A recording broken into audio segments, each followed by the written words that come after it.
to Abstract Essay, where the take shape, thought find depth, and every conversation explores the art of thinking beyond the obvious. And today I have my special guest. She is a holistic wellness coach, and of course, an author focused on healing, recovery, and quality of life. No other than Miss Kerisma Vere. Hello, Daniel. Thank you very much for having me. Welcome, welcome once again. One of my podcasts, Ms. Charisma. And can you please introduce more about yourself that I miss?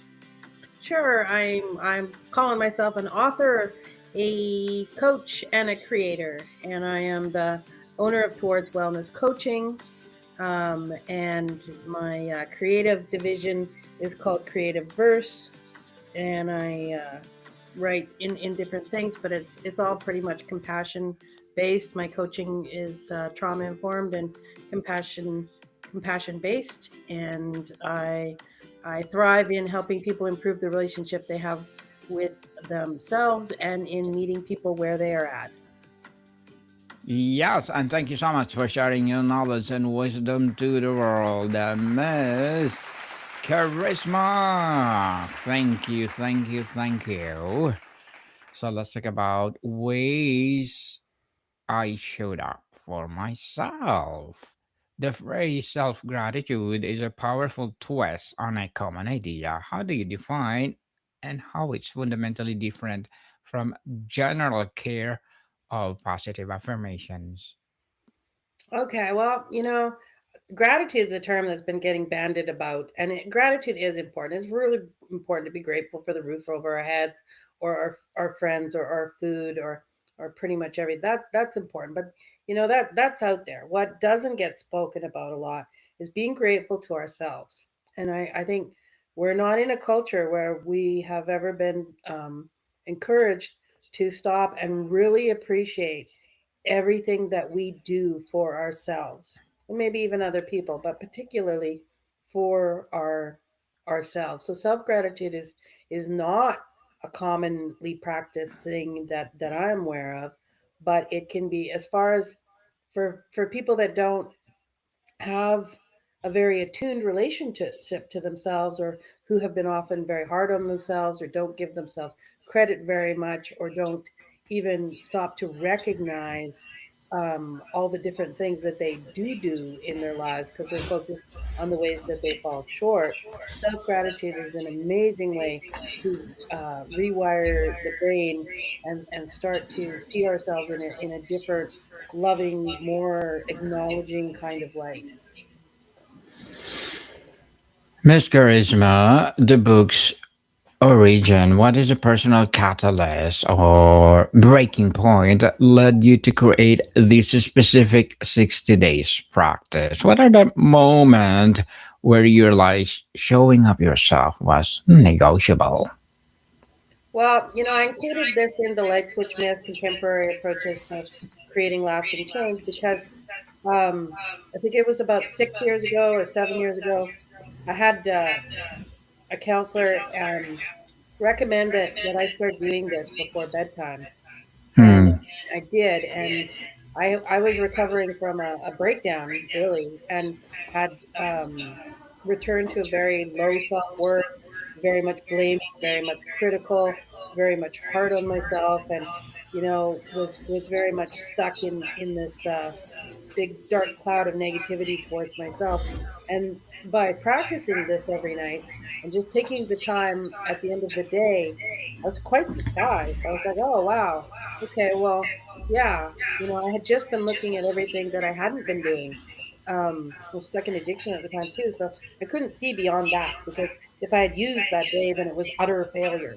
But I started to look at all the different things that I did, and they were a lot of little things, but they were meaningful to me, and they were big deals because maybe that wasn't something I'd been able to do the day before, or maybe it all was tiny little things that I started to give credit for myself, and I started to, by acknowledging these ways that I was showing up for myself. I think I actually helped build that snowball and that momentum of change, but I also ended up having a whole different relationship with myself that was kind and compassionate, and where I actually really understood, like, okay, maybe for you, um having a glass of water in the morning is not difficult.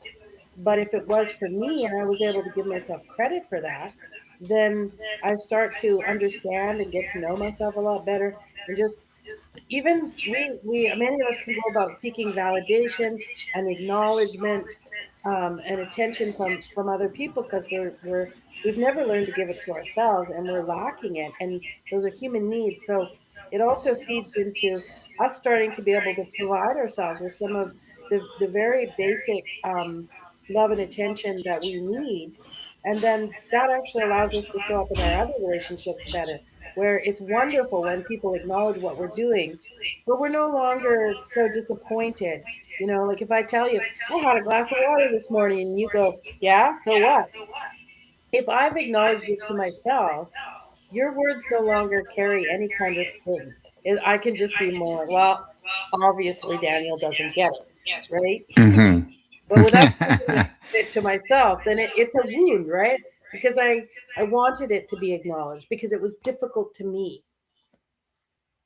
Mm-hmm. Definitely. So, Miss Charisma, tell us, beyond the journal, this is framed as a practice, not just a journal. What specific mindsets, rituals, or actions transform a daily reflection into a transformative discipline? Well, to follow with my coaching approaches and everything else, I kept it to 60 days because I don't like there to be pressure, and 60 days is enough to develop a new habit, and 60 days is actually enough to build a new relationship with yourself and to kind of rewire. If you do this, and by no means am I saying do it every night rigidly, perfectly. I'm saying the exact opposite of it. But if you try to Yes. come back to this and you do this every night, kind of consistent, it might take you 3 months to do 60 days, right? But if you do that, you're going to develop another voice in your head alongside the critical voice.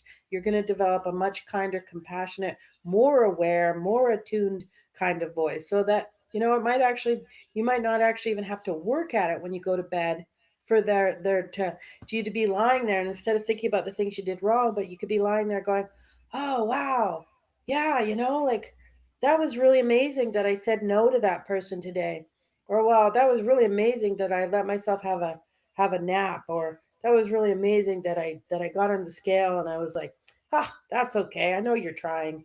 Like, um and so, like, that I think that's how we would all want to be treated by other people. So in learning how to treat ourselves that way, it just makes our quality of life so much better. And if we can, the reason why I always tie this to bedtime is because if we're having that kind of a dialogue to ourselves when we're putting ourselves to bed, then it's going to impact our dreams and our sleeping and our rest. And our rest is foundational to us being able to do anything that we care about the next day, or our responsibilities or whatever. So you see, it can kind of, like, when we're berating ourselves at night and we don't get a good sleep, it impacts our ability to do the things that we want to do, which leads to more criticism because we didn't do it. And it cycles that way. As we interrupt it and we're being nice, we get a little bit better sleep, we feel a little bit better in the morning, we have a little bit more energy to tackle the things that are important to us, and it starts to have momentum the other way. Miss Charisma, why 60 days? What does the length time allow someone to experience that a 7 day or a 30-day challenge might not? Well, it's it's there. I'm not a scientist, so I don't know. Well, 60 days is the affirmative thing, sort of. What I did want to do was, I wanted this book to be really affordable, right? So, um I in part limited it to 60. I could have made it 365 days, I could have made it 90 days, but I wanted it to be enough that you got a real flavor for it, but not so much that the printing costs were going to go up. The other part is that my experience with doing this is that probably after 60 days, you're not going to need my prompts. You're going to already have your own prompts. You also are likely to want to have a journal because you're going to want to write. Like there's a, if you see, there's a couple of lines for each thing. This is meant to be kind of a quick 5 to 10 minute thing to get you in the habit of it. If you've done this for 60 days, chances are you could get a journal and you might want to write deeper on the things that you did and why they were meaningful to you, and go into more depth because you'll have developed, you're like, I won't say for sure, but you're likely to have developed a relationship with yourself where there's a lot more insight that you might want to reflect on than what this is, just kind of like your beginner to get you going to develop the practice, right? I think you'll outgrow it after 6 days. Or if not, you can Hmm. get another one. Hmm. Some days showing up might be a big victory. Other days it's just getting out of bed. How does the book guide people to recognize and honor the full spectrum of ways, especially on hard days? Okay, well, I'm going to actually read from the book a little bit here because I want to share the prompts. So, the first prompt is something that felt hard today was emotionally, mentally, physically, or situationally. We often have gone through our entire lives never recognizing what was hard, you know. So if you have depression or anxiety, or you're in a difficult relationship, or you're dealing with poverty or whatever, if you can come in and kind of like acknowledge something that you dealt with, that if you could just acknowledge, wow, this, I'm struggling, this was hard, and just put it down, it's going to help you deal with it. And that it especially if you can have, if you do it, this is intended to be a bit compassionate, so that softness and tenderness and acknowledgement and validation towards yourself is going to make dealing with those difficult things that much more bearable. It doesn't make the bad things go away, but how we treat ourselves when we're going through struggle does actually make it more bearable to get through those things. And then there's one thing that I required extra courage or bravery on my part. And again, like Daniel, what that is for me is going to be very different for you, right? So again, it's there's an acknowledgement in that, like, wow, okay, I did something that was really scary for me. And when we live in community and with partners and with everything, because we each have different realities and different histories, we often don't get that acknowledgement because we're not likely to say, oh, I was really scared to be home alone tonight because, and an adult, I'm not supposed to be scared to be home alone. But if in my private journal I can go, ooh, it was like scary for me, then it's all about acknowledgement, right? Hmm. There's a place I showed myself compassion, ways I offered myself support, and then I like these. These are sort of along the coaching lines of something I did a good job of maintaining was, because we often don't give ourselves credit. We'll start a habit, we'll develop a new behavior routine, and as soon as we have that, we move on to the next thing. But it's really actually important to give credit and acknowledge the things that we once upon a time struggled with and we're now doing. And it's like, wow, maybe I didn't do anything new. Maybe I didn't move towards that new goal. But you know what? I maintained that. I had a glass of water this morning. I've been doing that for 2 years. So wow, like I just maintained. And there is a something I added back or something I gently returned to, right? Because we get off track and like, oh, maybe I added something back in today, and I deserve to give acknowledgement to that. It fuels motivation when we start to give ourselves acknowledgement for the ways we're showing up. And then um, one thing that I was able to let go of that I've been trying to change. And sometimes we're so fixated that we need to let go or we need to do it differently or need to stop doing that. And we don't actually give ourselves credit. We hone in on the fact that we're still doing it. But maybe we had one day, 1 hour, or one moment where we didn't do it. If we can give ourselves credit for that, again, it's like, oh, okay, it's possible. Let's build on that, right? As long as we stay out of perfectionism, it's just like, okay, cool. That's a start. That's something I can build on and grow. And then, yeah, there's just anything else I want to acknowledge about today or an intention I have for tomorrow. So you just use that space for whatever might not have fit. And if you think of something, um, as far as ways you showed up for yourself, that don't fall in the prompts, scratch one out and put down. Or if you're reading one and it doesn't, like you didn't, nothing fits that category for you, just leave it blank, right? Fill out the ones that do, that you can think of something. And to begin with, you might have a really hard time thinking of anything, right? I wish I could Yes. visit everybody who's doing it, because that's one of my superpowers with my clients, is that I can see all the ways that they're showing up for themselves that they can't, right? So they're like, "Well, I didn't do anything," and I'm like, "Well, what about this, and this?" So this practice seems like a direct dialogue with the inner critic. What shift for someone as to start collecting concrete evidence of their own self-support, countering the critical voice? Yeah.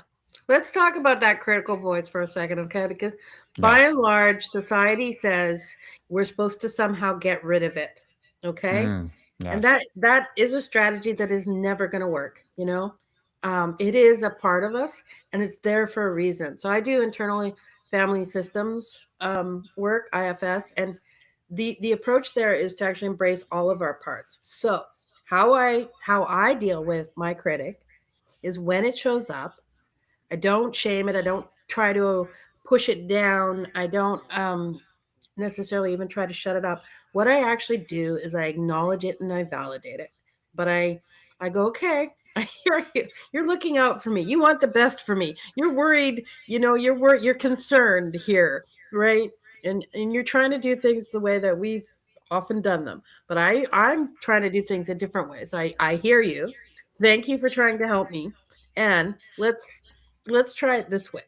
And that creates an internal harmony amongst these different parts of ourselves that, again, fosters quality of life. If you just try to shut the critic up or whatever, it never goes away, and it's likely going to just wait to pounce on you. Or like you can push it down for a while, which takes a lot of energy, but it's just going to come back. So it's actually can be, again, like some of the things I talk about in the light switch myth. It can be a better strategy to make friends with that part. And it doesn't mean we have to do it that way. And it doesn't mean that we have to give it control or even give it much more than a few minutes to have it say. But we're better off to acknowledge it and then try to bring in the new way of doing it than we are to try to, like, just get rid of it. For many of us, it was created in times where we needed to survive, and it was the best strategies that we had in identifying where we were messing up, where we needed to change, or whatever. From that very critical place, it kept many of us safe for a really long time. So we wouldn't really want to get rid of it, but we can also use things like checking the facts and thought stopping if it's trying to take up too much weight in our room, in our head. But this is like sort of a gentle way to give some other voices a little bit of the space in our head too, so that there's a bit more balance there. Miss Charisma, how can someone with an overwhelming schedule, a busy parent, or demanding career integrate this practice meaningfully without a feeling like another burdensome task? Well, that's what I specifically created it for. Like, is that most of us have problems taking on new behaviors that require much time, and so it's really simple. It's meant to take 5 to 10 minutes. It can be bullet point. You don't have to do it at night. I recommend doing it at night, but you can do it anytime. This is actually like would fit in a purse. And here's my silent challenge to anybody out there that decides to get it. Ah, my own counsel just said, "Oh, so you've written it? Are you doing it?" So I am actually starting tomorrow night Mhm. my 60 days. So the premise is you don't have to do it every night. You don't have to answer all of the questions. Put it beside your bedside table, put it beside your bed, and just see it. Set a goal maybe to do it once this week or once next week, whenever you get it, and then see how it goes. See if you can start to develop like a little routine with it. I can almost, I don't guarantee because we are each different, but I for me this has been such a transformative kind of thing, and it seems so simple, and it also kind of seemed like one of those, oh, so you want me to look in the mirror and tell myself that I love me, like how's that going to change anything? But this this actually does change things. It it's our critic lens has been well honed. Like come on, we've trained that puppy really really well. So to train the part of us that can really recognize the ways that we're showing up, where our struggles are, what we're doing, what's mattering to us, and stuff like that. But it's simple. This isn't going super deep at this level. After you've done this, if you want to go deeper, absolutely, that's fantastic. But for this, you just can do like little little like little tiny bullet points of filling it out, right? And just keep it around and try to do it when you can. Like it, I guarantee anybody who even works 60 hours a week, you can find 5 minutes to fill out a couple of questions if you want to. If you're committed, I think any of this stuff takes a commitment to self that we would like to change things. And I will challenge you with this too. If we think about all the effort we've put into all the other relationships in our lives, maybe it's worth putting even a tiny bit of that effort into the relationship that we have with ourselves. I say we're worth it. It's worth it for sure. So you're talking about creating a portfolio or self-support. How does looking back over 60 entries change person's narrative about their own resilience and capability?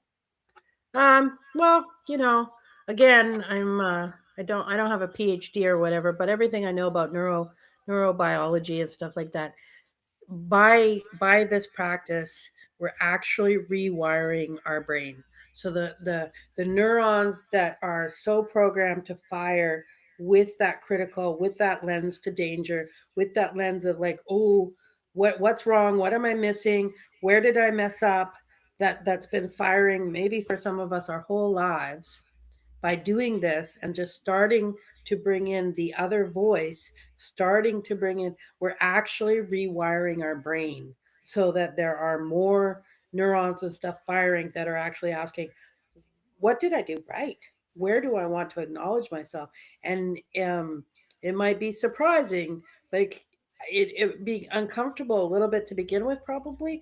But I think before not too long, we actually start to really enjoy that, and it becomes so empowering because we're no longer so sensitive to getting it or not getting it or other people's criticisms and stuff like that because we're finally treating ourselves the way we always wanted to be treated by others. It also Mhm. might make us a little bit pickier about who we choose to hang out with. Yes, definitely.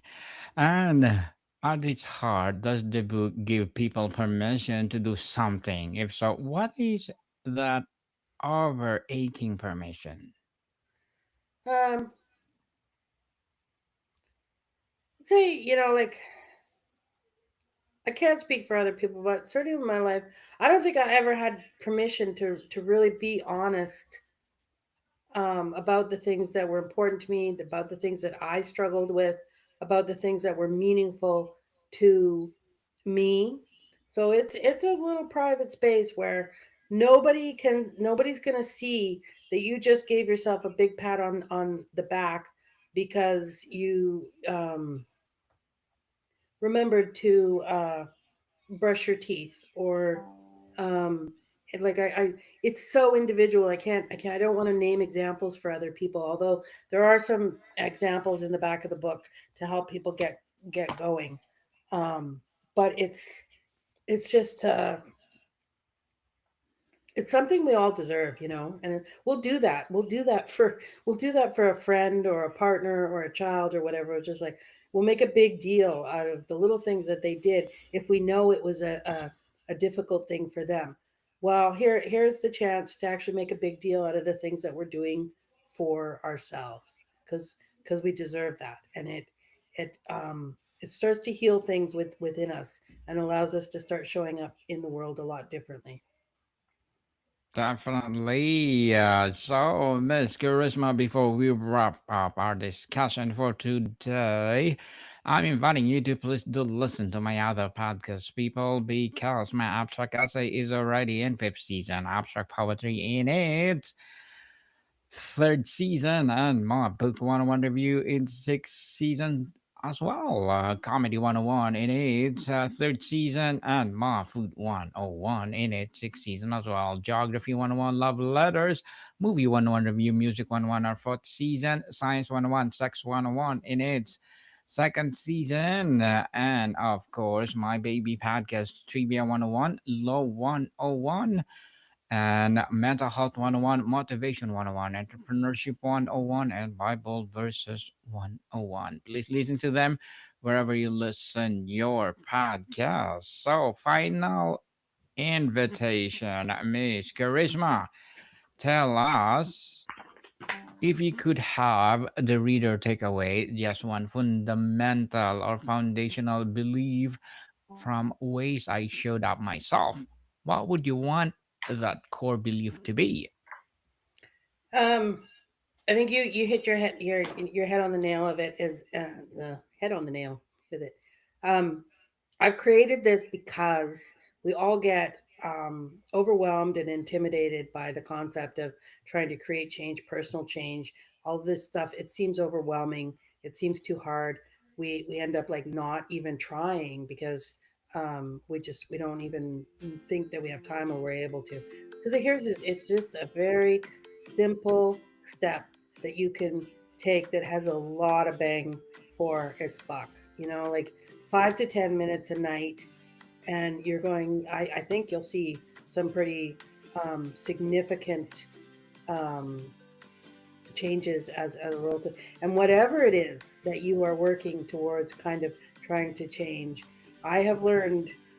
I really, really learned. Like, just continue to break it down into smaller and smaller and smaller steps until the step in front of you is so small it's almost impossible not to do it. Because the thing is, those small steps add up. Whereas when we hold ourselves to trying to do the big thing all at once, what ends up happening is we don't do it at all, and we don't progress at all. Whereas we could have been taking all those tiny little steps, and be where so much closer to where we wanted to be. So don't be afraid. Yes. Break it down into a tiny step. Just do one little tiny thing for yourself when you can. Yes, and thank you so much for sharing your knowledge and wisdom to the world, Miss Charisma. So, can you please invite our listeners to support your books, your advocacy, whatever projects that you're doing right now? Sure.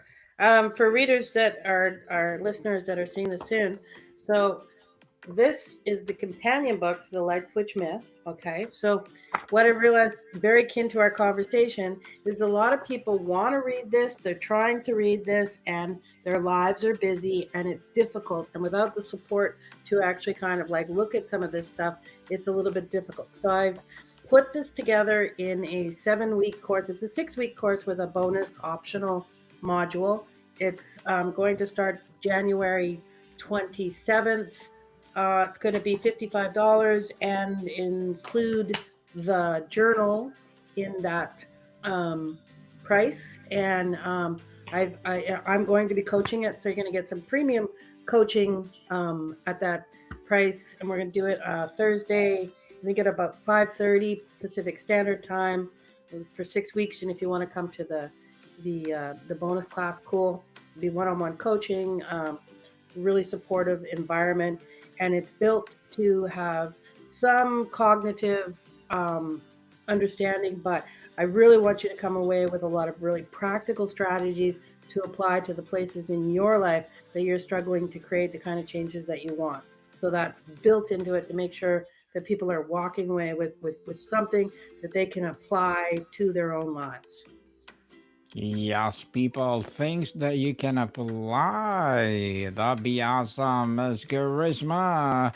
And again, thank you so much for your time. Okay, thank you, Daniel. Monica people, see you soon.